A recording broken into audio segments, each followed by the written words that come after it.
Hello, everyone. Ariel here. That's Elliot. We're here to talk a little sports, a little Judaism, all kinds of things. Hope everyone is doing well. Hope everyone is safe and healthy and in great spirits. Shana Tova to everyone. Happy holidays. And yeah, I hope you enjoy this wherever you may be. So I understand that Elliot has a few questions for me. Obviously, back in January, when the world was a very different place, I did the Nourish Talk, which I enjoyed very much. So here are some follow-up questions, or perhaps new questions, and then we'll talk about some Judaism stuff. So I'm looking forward to it very much. So, Elliot, hope you're doing well, my man. Fire away. All right. Um, it's a little weird interviewing the interviewer, but I'm gonna try my best. So starting off on your job right now, are you doing work at home, or are you still like going in person for part of it? So the last time I was in the city was March 12th. For those that don't know, I work for ESPN. I cover primarily mixed martial arts slash the UFC for them. Also was doing some NBA sidelines as well. But obviously, the NBA is in Orlando and they're doing their whole bubble thing. So I've been at home covering mixed martial arts predominantly. And I used to go to Bristol, Connecticut once a week, which is where ESPN is based. I also would go to the South Street Seaport in Manhattan once a week as well to do a show and travel all the time.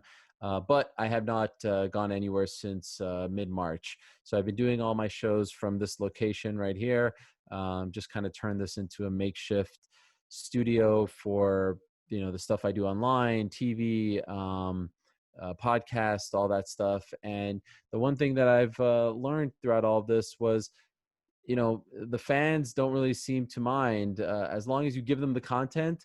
They don't really care how it really looks or sounds. Obviously you try to make it look and sound as good as possible, but for the most part they're just happy to have an escape, to have something to think about, to look forward to listen to watch. So it's been pretty good. In fact, the table that I'm sitting at right now, this table right here, is actually the table that I had back in 2007 when I first started my career, and I used to reach out to fighters via MySpace to interview them. So it's kind of crazy that 13 years later I'm sitting at the same table working for ESPN, but just doing it from home. So obviously life has changed, less travel, no travel, but I've been able to continue doing my job, and I think doing it pretty well.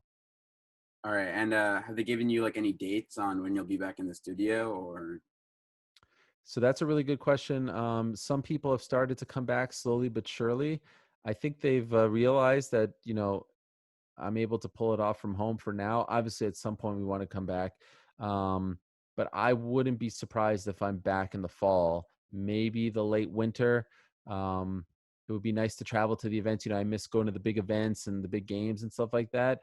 But it's also been nice being at home and not having to get on a plane and pack your bag and be in a hotel room and all that stuff on a plane. So thus far, they haven't told us. Some of my colleagues are starting to get out a little more, and that's great. But for me personally, no timetable just yet. All right. Speaking on the COVID topic, I know the UFC has decided to go through with their 2020 season. Do you think this is a sport that can survive with COVID in mind? For the most part, yes. Obviously, they're suffering because of the fact that there are no fans, right? So they can't sell tickets and all that stuff. So that's been a blow. But they were one of the first sporting organizations to come back, and that was in early May. So they benefited from the fact that there were a lot of eyeballs on them, right? I think they actually gained a lot of new fans because for 2 months there between May and July, there wasn't a lot going on. Slowly but surely, soccer came back, and then obviously the NBA, baseball. But there was a good period there where they were the only game in town. So I think that they benefited from that greatly. I think I benefited from that as well. I think that early they tried to rush it. They actually tried to come back in mid-April, and I thought that was way too soon. And then eventually, the powers that be at ESPN and Disney, who owns ESPN, told them, to stand down essentially. Then they came back in early May. And I think that initially it was a little fast. It was all very much unknown, the repercussions, the safety protocols and all that. But while they have had some fighters test positive here or there, no one has gotten really sick, no long-term effects that we know of just yet.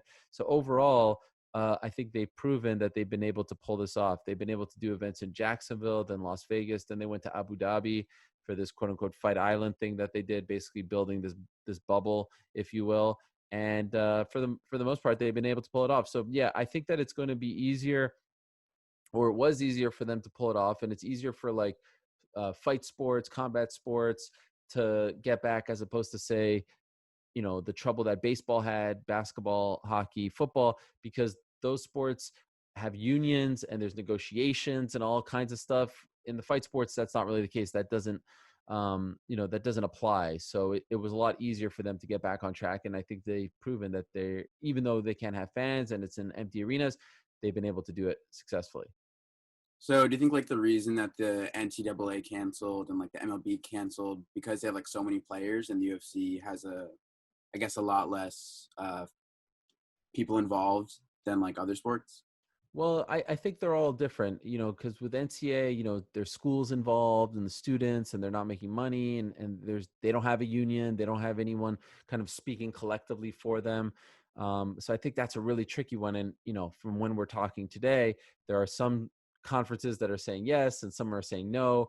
It's just really tricky. The one thing that I'm surprised by is, like, it seems like they took a really long time to make these decisions. Like, this has been in place since March. And I'm sure there were some people who thought that it would maybe, go away by now, but it seems like they're kind of cutting it close. Baseball took a while because they wanted the bubble and then no bubble and all this stuff. The main thing is there were a lot of negotiations, right? And in the sport that I cover, MMA, there were no negotiations at all. So it was very tricky because in those sports, they had to, like, make this concession, that concession, this. In MMA, you basically had Dana White, the president of the UFC, saying we're starting here, and then we're off and running, we're all good. So it was a lot easier for them to come back, as opposed to those other sports. All right. Speaking of Dana White, I know this wouldn't be a true interview without asking you at least one question about him. Okay. When was like the last time you talked to him or like made any contact with him, and what was that like? Yeah, that's a good question. I like that you're hitting me with the hard stuff here. So Learn from the best. that's right. Yeah.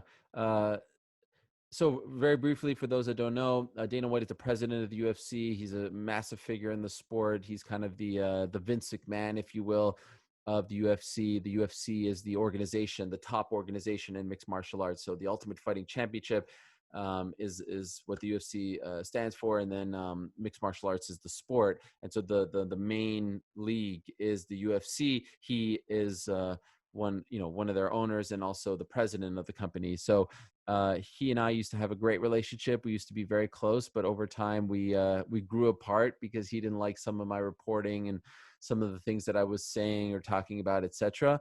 And he famously or infamously banned me from covering the sport in 2016, but then eventually had to relent because the fans got really mad about it. And the last time I actually had a conversation with him was the night he banned me. So June, I think it was 5th, 2016, at the Forum in Inglewood, California, when he told me to leave and took my credentials away. That's the last conversation I've ever had with him. I have asked him questions at press conferences, and his responses were, not the friendliest, but, we conversed. But in terms of in a private setting, that was the last time. So a little over 4 years ago. I've sent him a couple texts to try to maybe mend the fences. I didn't get a reply, so I think I'm done with that. So yeah, that was the last time, and it's been okay. I mean, obviously at times it's challenging, but I don't think it's affected me all that much. And you can make the case that maybe it helped me over time, that all this stuff happened. So I'm not too torn up about it. Okay, yeah. I remember at Nourish, you talked a lot about being a Raptors fan, right? When growing Yeah, up. yeah. So I know you still watch basketball to this day. But back in the early stages, what brought you into UFC rather than pursuing a career as like an NBA journalist, which would probably be a lot safer of a bet? Yeah, that's a phenomenal question. So when I decided that I wanted to be a sports journalist, I was in the 9th grade. I was reading Sports Illustrated, and they were listing the top schools in the country for all kinds of things. And there was a little blurb about Syracuse University being the top school for sports journalism. So that's when I decided that I wanted to go to that school. But when I got there in 2001, it was the first time in my life that I was actually surrounded by a bunch of people who had the same goals and aspirations. Oh, my son is looking for his iPad. Let me turn this off. Right. Oh, you found it.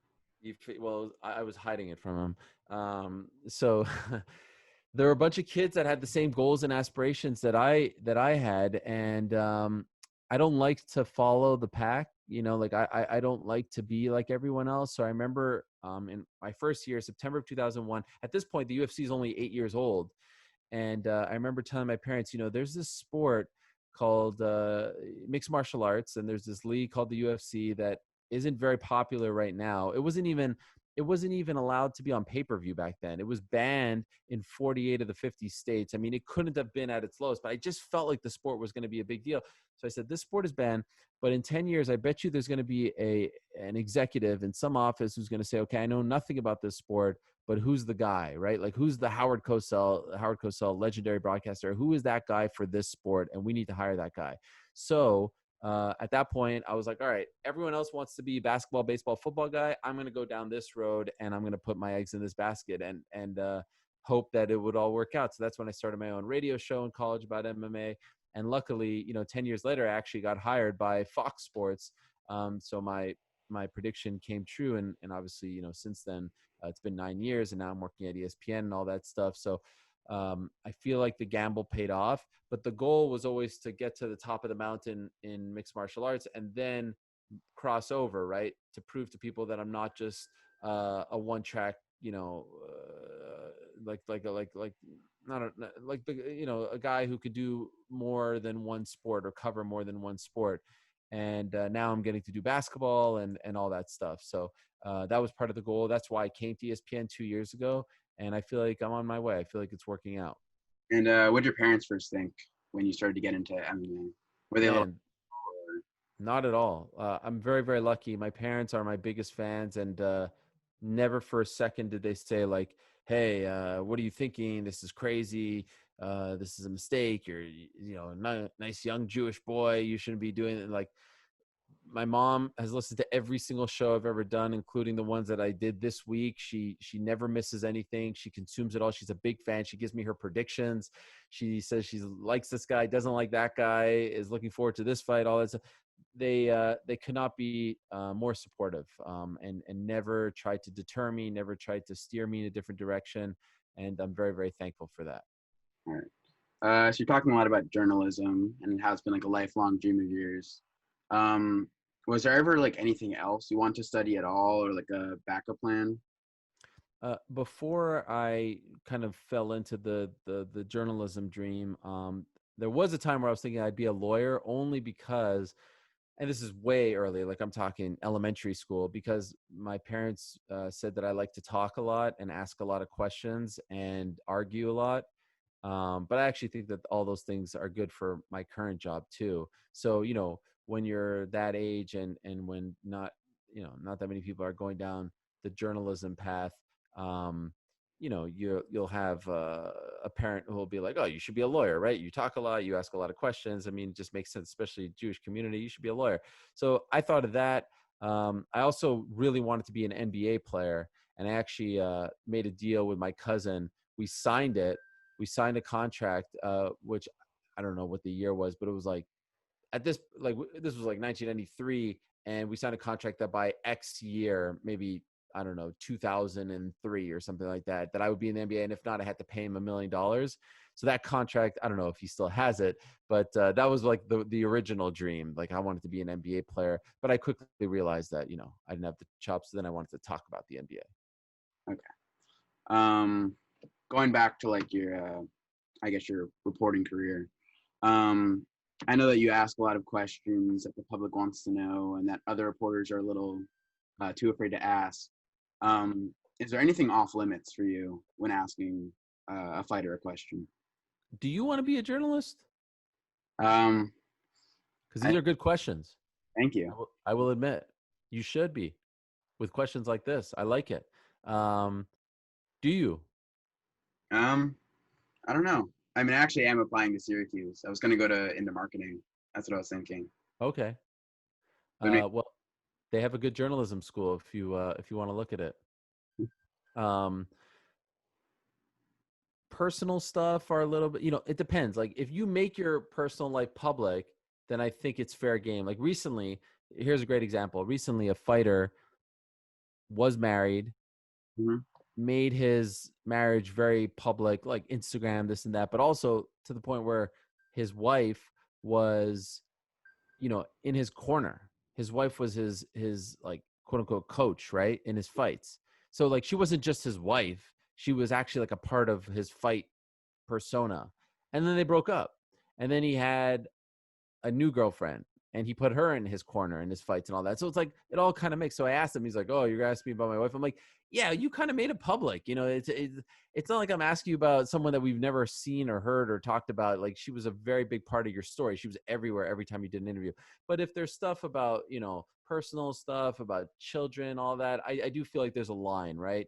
I'm not someone who gets offended by religion or politics. Like I think it's interesting to talk to people about that just because you're say Muslim and I'm Jewish or Christian, Jewish, Catholic, whatever, or Republican, Democrat. Like I don't get offended by this stuff. I know other people do or get uncomfortable. I think it's interesting to learn about what, other people are interested in, what they believe in. But sometimes you like to stay away from that because people, get a little uncomfortable. So as long as you're kind of staying to like who they are, what they're doing, upcoming event, fight, game, and then it depends on the relationship too. Like if I'm close with someone, you know, I'll have different kind of leeway. If I meet someone for the first time, maybe I'm not going to hit them with like, the uncomfortable stuff right away. You want to build up that trust and, that rapport. all right. A little bit of a follow-up question on that one. Um, has a fighter ever come close to like punching you or after you've asked them a question? I know it gets a little tense sometimes. Yeah, yeah. I never felt like someone was going to punch me. There were a couple times there was a guy named Nick Diaz in 2011. I was interviewing him and he was a little bit upset and didn't want to do the interview with me. So I wasn't quite sure what he was going to do. There's another fighter named Rampage Jackson who's been a little physical with me, has put his hands on my neck, but pretended it was in like a joking way, but it wasn't really in a joking way. And it kind of hurt a little bit, even though I didn't let it on. Another fighter named Alistair Overeem like took me down and kind of like pinned me there. So there have been moments where I feel like they kind of disguise it as, a joke, but it's not really a joke, if you get what I'm saying. But I never really felt like anyone was going to punch me or really, really hurt me or anything like that. Even though at times it gets a little tense, I feel like I straddle the line as well as possible. Um, all right. This next question is a little more of a one that I want to know Okay. rather than other people. I know you and Skip know each other, right? Which Skip? There's two. I don't Skip, know. Skip Bayless. Yeah, I've interviewed him. I've talked to him. I wouldn't call us friends. um, I wanted to know if he acts the same in real life like he does on TV. I mean, I'll just say that like from my interactions with him, he's the nice guy, for the most part. I know he's polarizing and somewhat of a lightning rod. I'm not a huge fan of the persona, to be honest. I think he's unfair when it comes to some of the things that he says about players and especially LeBron and all that. I'm not a big fan of that, but with me, he was very nice. He was very kind, and I actually asked him some of those. I think that interview is online. If you type in my name and his, you can find the YouTube interview. So I asked him about some of that stuff. But one of the coolest parts about working, he doesn't work for ESPN anymore. He's at Fox Sports now. But one of the coolest parts about working at ESPN is meeting these people like Stephen A. Smith, right? And name a person at this point. I've been lucky to meet them at ESPN, Mike Greenberg, etc. And man, they're so nice. Like at least to me, like Stephen A. couldn't be nicer. He goes out of his way to like give me a fist bump or compliment me, and like I'm in awe of these people. That's Stephen A. Smith. Holy moly. So it's really cool to see these people just behind the scenes and off camera, and just see that they're down to earth and great teammates, very supportive. That's been really cool because when you work in this industry, you're around a lot of personalities, a lot of egos, and you're not really sure how people are behind the scenes. But I must say that's been one of the highlights of working at ESPN over the past 2 years is meeting these people and just seeing how down to earth they are. Do you think it's because the ESPN studio is like pretty small, so it's a kind of a tight community? Like, it's like the MMA section right next to like the NBA section, and like, No, it's actually massive. Like in Bristol, Connecticut, it's gigantic. It's called a campus. It's like a university campus, a major university campus. But then in New York, they have a smaller studio, which is where they do like Get Up and First Take. What else do they do there? They do another show. They do like Jalen and Jacoby. They do some of the NBA stuff. That's tiny. That's really small. So you get to see a lot of those people there. So that does help, no doubt about it. But I just think that there's like a mutual respect, and we all know the job, and it could be hard, and at times you can doubt yourself, and you're on camera, and people say mean things to you, and all this stuff. So I think there's a kinship there, and if you're respectful to other people, I think that kind of comes back your way, and um, I think part of being someone on television and really in any walk of life, like you kind of grow up and people help you along the way. So then when you reach a certain point, like you then want to help other people right along the way too. And it's kind of a cycle. And I think that's really important and very healthy. And I like to do that, even though, I'm not as old as Stephen A. I like to try to do that as well. all right. Um, I only have one more question left. Let's see. I think we're doing okay on time. Yeah. We could always add stuff after. All right. So you reported for the UFC. You sideline reported for the NBA. Are there any other sports you want to get involved with in the future, or like what's next for you? Yeah. As far as like what's next, I really want to do more NBA, right? So like this past season I got to do 5 regular season games. I'd love to do more if possible. I really love interviewing people, so that's why like with you, I appreciate the questions because I find that the art of interviewing is a really special one, and sometimes it's something that people take for granted, because like this is why when I do an interview, I try to listen. I think it's very important to listen to someone. So like you may have had some questions written, but maybe there's a question today that you didn't have written down, but you heard me say something, so you asked a follow up. That's really important, right? Because when you should always treat a quote unquote interview as a conversation that you're having with a friend at the park or a restaurant or whatever, because you wouldn't bring a piece of paper to that, to meeting your friend, right? Like you just listen, you talk, you converse, you're not really thinking about the conversation. And I think that the best interviews are like that. So I love interviewing people. So I would love to do more interviews outside of the world of MMA, even NBA, general sports people, maybe even outside of sports. Like I just love interviewing people. Whether it's entertainers, newsmakers, whatever the case may be. Interviewing people is something that I truly love. I love asking questions. I love the conversation. And the funny thing is, in person, like let's say I met you on the street, I actually don't really like to talk very much.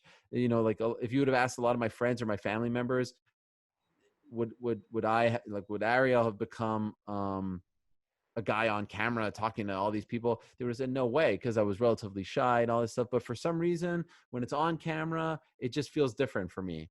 I think my wife is the complete opposite. Like on camera, she gets shy, but then in person, she's way more outgoing, way more personable than I am. So it's bizarre how that works. So I just want to do more of that. So I want to do more NBA, more interviewing, whether it's my own show as far as like interviewing non-MMA people, stuff like that. And then continue to dominate in mixed martial arts coverage. And I think that'll be good. I think that keeps me pretty busy. Now I Let's see. have some questions for you, unless Uh, you're not done, I should say. I was gonna ask another improv question. Okay, let's hear it. So what's your NBA champion? Oh, well, we are taping this, and I think it will come out a little later, so I might be wrong by the time it comes out, but I'm pretty confident that the Toronto Raptors are going to make it to the finals. Not because I'm a homer, but because I think that they're the best team in the East and have the deepest team. And I'll stick with my original pick when the season restarted, even though I'm not that impressed. I picked the Lakers to make it to the finals, but I'm not so sure about that one. I'm less sure about the Lakers than I am about the Raptors. just because I haven't been all that impressed with them. But I've been loving it. What about you? Who's your pick? Personally, I'm a Nuggets fan. Oh, Um, are you originally from Denver? no, but my dad's side is from there. Okay. They're a I'm great team. a big Broncos fan too. Um, I don't know. I mean, I kind of have to choose them. Yeah. They're good. Um, What about in the East? I don't know. Maybe Bucks. Yeah. Um, yeah. I mean, Celtics could, but who knows? Right. No, but it's been great. It's been great to have sports back. I think we all missed it very much. I love the Gives Bucks. Yeah, it's great to have something to think about, to be excited about, and all these things. Now, what about as far as you're concerned? You're going into your senior year, right? What is life like? What is school like? I'm just hoping I have a senior year. I, Yeah, able to go out. Maybe senior option will still be available. I don't know. I'll take what I can get, honestly. right. How has it been for you since March? Do you find yourself frustrated? Do you find yourself, Well, missing school interaction? definitely missing interaction.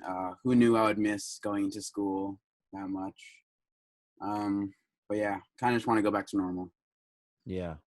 And what about like what is the for us Rosh Hashanah and all that signifies like the start of a year, even though for other religions it's January or whatever. For you, what does Rosh Hashanah and the high holidays signify? Um, I guess like new beginnings. I mean, around Rosh Hashanah is right when I'm gonna be doing like my SAT, my applications, and all that. Um, so yeah, I guess just my next stage in life is what that signifies for me. Yeah. No, it's a great time. I get a little nervous around Yom Kippur, with the fasting and all that, but I do love the symbolism and I love, the idea of starting fresh and letting go of your sins and repenting. Because Lord knows we have a lot to repent for.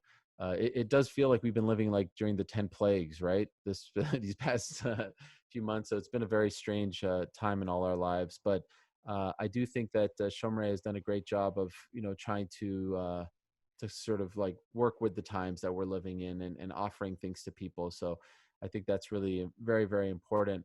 For you, like, I said, I told you the story about when I was, starting school in 2001 and I told my parents in 10 years and MMA and all that stuff. Where do you think you'll be in 10 years? What do you want to do? Uh, I mean, I want to go into marketing, and I was thinking about minoring in like sports management. I'm really involved with sports. I like watching it. I like looking at all the rosters when things come out. I like looking at stats and stuff. Um, so maybe like working like behind the scenes for marketing for like an NFL team, or obviously wouldn't start out with that after college. Maybe build my way up to that. Maybe work like be like the marketing guy for like Broncos merchandise or something Yeah. along those lines. So you want to do sports, something in sports. So what's the dream job? The number, like if you could have any job in the world, don't sell yourself short. It could be the craziest job out there. What is the dream job? It's a good question. I haven't thought about that. It's pretty. You don't have a dream job? I kind of talked about that. And maybe that is the dream job. Yeah, maybe being like the general manager for a team. That'd be great. NFL? Uh, I think so. Yeah, Do and you feel those are my main two. do you feel like that's attainable? Uh, I think it could be attainable. Good. I'm happy to hear that. Nothing bothers me more than when I always like to ask young people what their dream job is, and then I love to ask them if it's attainable because a lot of times, believe it or not, they'll say they don't think it is, but it's just a dream job. I'm like, no way. Your dream job is attainable. You should be able. You only get one life, right? You only get one opportunity to do whatever you can. If I would have told people back in the ninth grade that I was going to be on ESPN and talking about this, that, and the other, they would never have believed me. No one would have believed me. But it takes a while. You don't lose hope along the way. There'll be ups and downs, but someone has to do that job, right? So why can't it be you? As long as you take the right steps and you do the right things and you meet the right people and you work your butt off, it can happen as well. So if that is the dream, then I would say to go for it and, work your way, talk to other people, reach out to other people, meet people who have done the same thing, who have been, you know, you'll be surprised if you reach out to people, how many will want to talk to you and help you and give you advice. So I would say that to you or to anyone else, it's very important to have a dream job. And it's, some people find it, pinpoint it later in life. Some people, like myself, a little younger, but again, you only have one life. So you might as well go for something and never settle, because, the last thing you want is to wake up every day just being unhappy about what you have to do, because, we don't want our jobs to define us, but they do take up a lot of our time, right? Monday through Friday, sometimes longer. So you want something that, you're passionate about, that you're excited to do, that you're excited to be a part of. That's really important. For me, that's always been something, like, I'm a very passionate person. If I don't feel it in my heart, it eats at me. So, you love sports, that's great. You should work in sports. You love marketing, that's great. You should work in marketing. Ultimately, you want to be a GM, awesome. You should try to be a GM, is what I would say. All right. You feel me? I do feel you. Yeah. All right. Any other questions? I don't think so. I think we're pretty good. And let me ask you one last one for anyone who's listening who might be your age. Any tips, like anything that's helped you during this time, if you've been, down or lonely or, feeling isolated, anything that's helped you try to get over this? I mean, I think we've all had moments, right, where you feel down, frustrated. My family lives in Canada, in Montreal, right? Like my parents live there. My sister lives there. My sister had a baby. I can't see her. My sister-in-law had a baby. Can't see. It's heartbreaking, right? I mean, can't go there. It's not fun. Have you been able to do anything to stay positive or to keep hope or get your mind off of things? Um, let's see. I think definitely staying in contact with my friends and family. Definitely. I mean, back in like the early stages in like May, April, when things were really bad, we set up some Zoom calls, just anything I could do to really stay in contact with them. And then as cases start to go down and down, um, we are starting to, I guess, distance hang out and like stay far apart in someone's backyard with like lawn chairs and masks. That's kind of the stage where we're at right now too. Um, so yeah, definitely just keeping yourself occupied, doing things that you still love to do, even in a time when it's so hard, just to kind of keep yourself together. Yeah, and I think it's important to find things that you like to do, find things that help get your mind, whether it's maybe you like reading but you don't get a chance to read, maybe you like listening to podcasts or watching movies. Just try to find things that you like to do. And I would also suggest, like, as much as possible, good to go outside, get exercise, right? Like, go for a jog, go for a run, play basketball if you have a hoop outside, throw around a football with a sibling or something. It's very good to get fresh air, especially now, right? Because soon it's going to get a little colder. So I would suggest not staying home and playing video games all day, or going on the internet or whatever. I don't think that's good. All right. That's it for me. But thank you for doing this. I appreciate it. And I wish everyone a Shana Tova, and I appreciate you having me.